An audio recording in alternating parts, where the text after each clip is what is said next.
When I get new students, either in my training facility at home or online, one of the most frequent things I see is a weakness in their relationship with their dog and a weakness in behaviors. Now, I'm not saying the dogs don't love their handlers. Of course they do. What I'm referring to is a lack of a working relationship, of connection, of drive.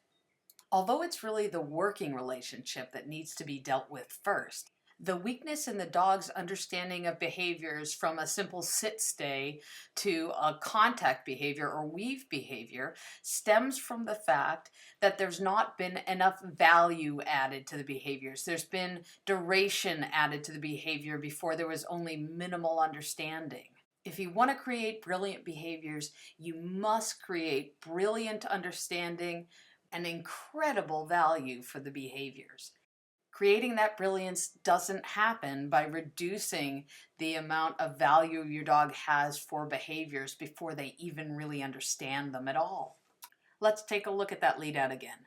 We've got a dog who has a rock solid stay, which has been built by tons and tons of rewards, as well as a dog who really understands how to drive his lines. Once again, tons of rewards. He turns correctly right when I turn my shoulder. That's been built by rewarding. And lastly, you can watch him as he drives down the dog walk and nails that ending without having to wait for me to catch up. This is my dog Groove, and what we're watching here is how well Groove understands my position. What you see here is what happens when you build huge value and understanding for the jump. You can see she has no questions. She knows exactly what my position means and my signals mean, and because of the huge value I built, she powers through the behavior. The tricky bit here was to take the back side of that jump and then to keep the dog on my side while she drove between the tire and the red wing. This is an instance where I trusted the value I had built for my behaviors. I knew she would respond to my side cue, and I knew because of the consistency of my handling system, there was no way she would drop behind my back to take the wing jump. That made this much easier. And here you can see her waiting for me to catch up. We know she has a pretty darn good understanding for her A-frame.